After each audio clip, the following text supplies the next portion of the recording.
Hello and welcome back to another EDH deck tech video. Today I'm going to be trying to catch up with a few decks, and I'm also testing out this new camera here, so we'll see how this video turns out. This video is for my Karona False God 5-color EDH deck. A lot of 5-color EDH decks tend to be the generic combo or some kind of good stuff or something like that. This deck is thematic. It doesn't make it a good or a bad deck. It's trying to be as good as it can with the theme I put into the deck. And that theme is actually based around Karona herself. As of late, I've been with my partner in the hospital for some time, and I've been reading a bunch of books, and I've caught up actually past the original Ravnica book cycle. I'm just cranking right through those books all over again. And of course, while reading the Karona saga and whatnot essentially it made me have strong desires to build a thematic deck. So let's go over Karona real quick, and I'll show the thematic cards and then how I'm trying to make the deck work with those thematic cards. Karona here is a 6-mana 5/5 haste. She is legendary subtyped avatar. This is, of course, everyone thought it'd be god or something like that. If you know the story, of course, she is not a god. Everyone assumed, or she herself began to believe she was a god, but she is an embodiment of mana on the plane. She has the ability of whenever she goes into combat on that player's turn, you can choose a creature type, and all creatures get +3/+3 into a turn. And of course, on everyone's upkeep, they gain control of her. Now, there's a lot of things you tend to see in Karona decks, something like the Equipment Assault Suit, which makes the equipped creature unsacrificable, if that's a word. And also it bounces around, you can control who gets it, and they can't attack you. You can also see those old enchantments from the original Commander block, where the enchanted creature cannot attack you, and they get some mode. Essentially, you're playing political games, giving people Karona to attack with. This deck's not dealing with any of that. It's more thematic of her story. So Karona is actually, as I said, the embodiment of mana of a plane. She is actually composed of 3 people, 2 of which have cards, and 3 of them, there's a third character called Zagorna, Anyways, in the story, Karona was created by these 3 people fighting. Akroma is, of course, a creation from Ixidor. And then we have Phage, which is secretly my favorite commander, is Jeska Warrior Adept. This is just her variant. These 2 are in the deck. So yeah, I'm playing a 5-color deck with a card that has 4 black mana symbols and 3 white mana symbols, while the predominant colors of the deck is actually blue and green. This is, of course, not good. So while those 2 are in the deck, Phage is actually a part of a combo. The deck is also full of all of the decrees. Like, there's 5 decrees. Some of these have newer artwork. So for, like, example, Decree of Pain. But if you look in every of the original Decree artwork, there is actually the shadow of Karona in the background. And the deck is designed to win with the decrees, or with Phage, or with Karona, or with Akroma. That is literally the only ways this deck can win, other than like maybe some generic, oops, I win, whatnot. But let's go ahead and I will first start showing how the deck wins, because they're a little erratic, and then we'll just go on through the rest of the cards by type. So my favorite interaction with Karona is actually just with the card Finest Hour. Again, Karona is an avatar. If you happen to get to an opponent that has no blockers, like if you end a turn Cyclonic Rift, and you have Karona out and Finest Hour, you can go attacking with Karona. She'll get exalted, and you can say Avatar, and she will be boosted up to a 9 power. Then you have a second combat phase. She's still 9. Then you can go and do it again and attack. Essentially, it creates 22 commander damage in one shot with just this enchantment. Of course, the issue is, again, has to be no blockers for that opponent. And this is kind of scary. As soon as you kill one opponent with this, the opponents are, of course, going to get your Karona, and then they will most likely kill you. Or kill the enchantment, obviously. Next to that, we have 2 of the decrees that are actually pretty good with each other. Now, Decree of Savagery is considered mostly junk. Decree of Justice, in the time of Extended Standard around that era, was a very good and powerful card. So this deck can use Decree of Justice, and then I can either, end of turn, I can cycle it. I have these nice old soldier tokens. Or I can main phase, make some angel tokens. And then this is actually an instant, so I can pump the entire army. Of course, if I have a giant pile of tokens, I can also just say soldier or angel with Karona. So that is the Hulk smash way the deck can win. Of course, everyone kind of laughs when they see the decree is bad. Another decree of people are unfortunately getting more accustomed to is Decree of Silence. This is a grossly overcosted counterspell to cycle, or it sits in play and it counters a couple spells. Of course, this combos with a card called Solemnity. When these two enchantments are in play at the exact same time, it essentially just counters everything your opponents play. They have to get something like a Bojesu or an uncounterable spell to start resolving spells. Of course, if you like blow up the entire world or something like that, and then you put these two in play, you're free to do whatever. Of course, if you're planning on attacking with Karona, you have just invoked a lot of enemies, so maybe not casting that one, attacking with that one. Let's go on to, as I said, Chroma is in here basically just to beat face, but Phage is in here as a part of a combo. The combo goes with a newer card called Fractured Identity. If we somehow get Phage into play, we can actually target her with this fun little spell here. We are exiling our Phage, but we are giving the opponents all a copy of Phage. I really wish this was an instant speed spell.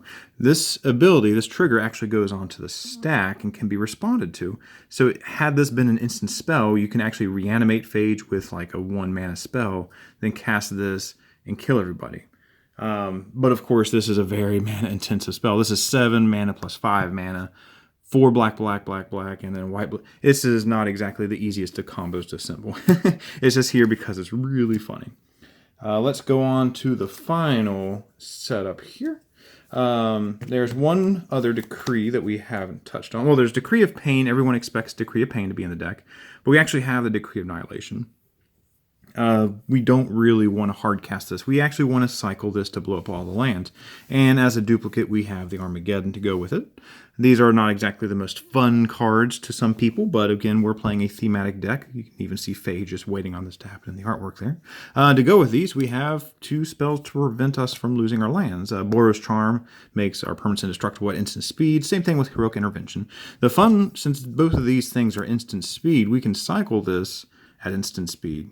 So for like a mere 9 mana, we can blow up all the opponent's lands and then go to our own turn. That's excessively overcosted. Let's go through now the core parts of the deck, since most of the combos and the decrees are out of the way. So this is a 5-color deck. Everything else is somewhat good stuff to get us there. This is the creature package. There's more over here with a ramp, but Clever Impersonator is kind of the best clone we can do.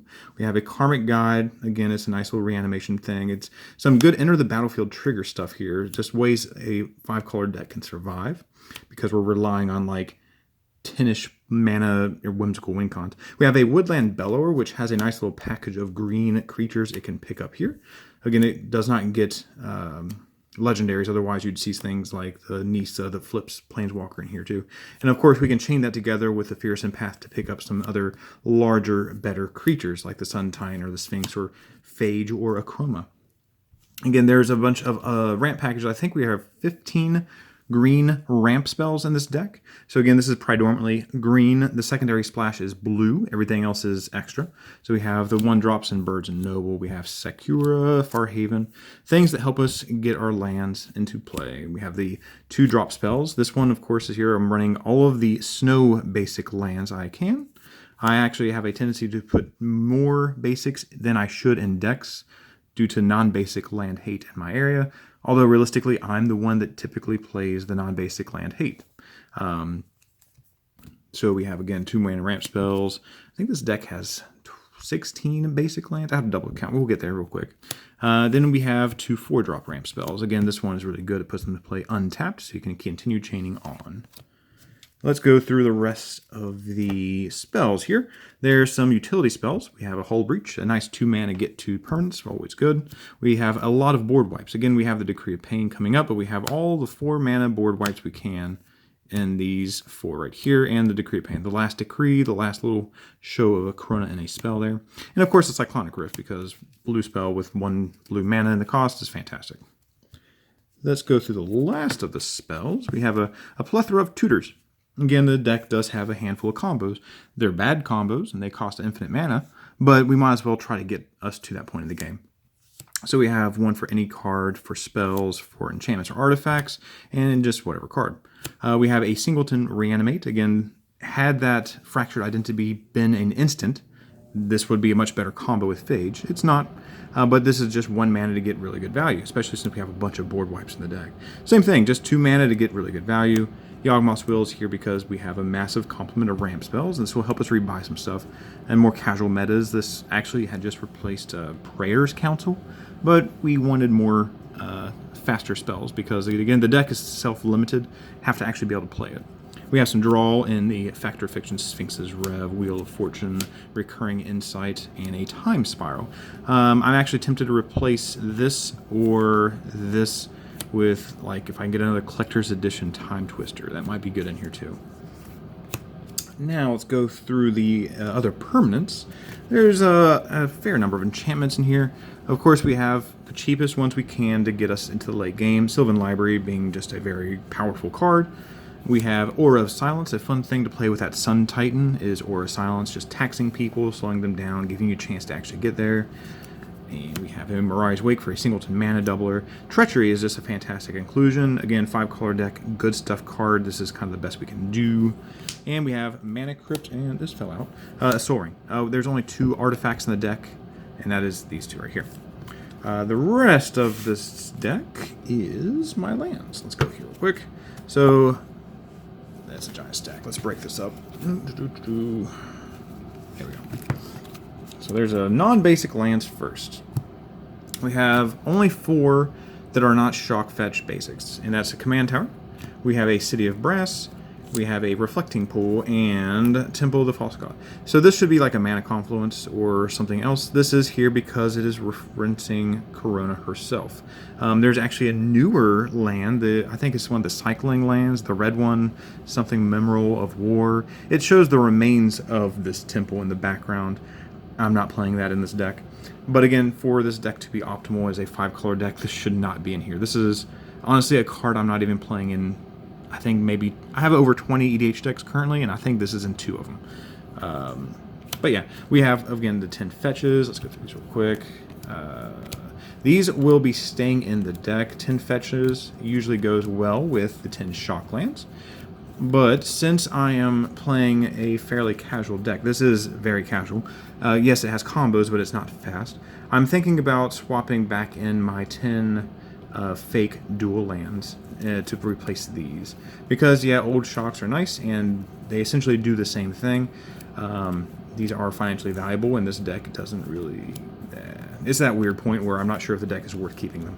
Now, again, the deck is predominantly green-based, so I have a nice complement of basics.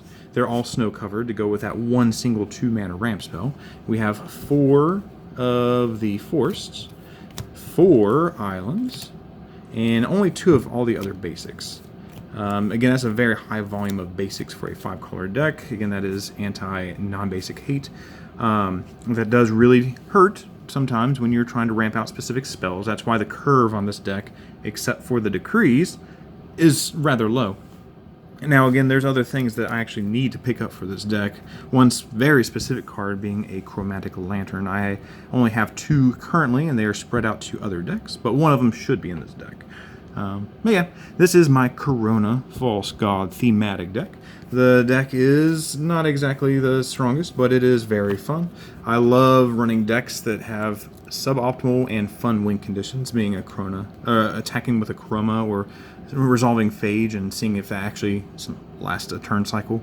Of course, you can do more potent combos using Phage if you, for example, want to play her as your commander, or do things like Torpor Orb, or give her unblockable and actually attack with her, things like that. There's much more potent combos you can play with anything in a 5-color deck. But this is my current Funzy deck, and yeah, any ideas or feedback always welcome. And yeah, I'll see how this new video goes. Hopefully the camera angle, the glare, the fading, whatever was going on with my previous one does not show up in this one. Thanks.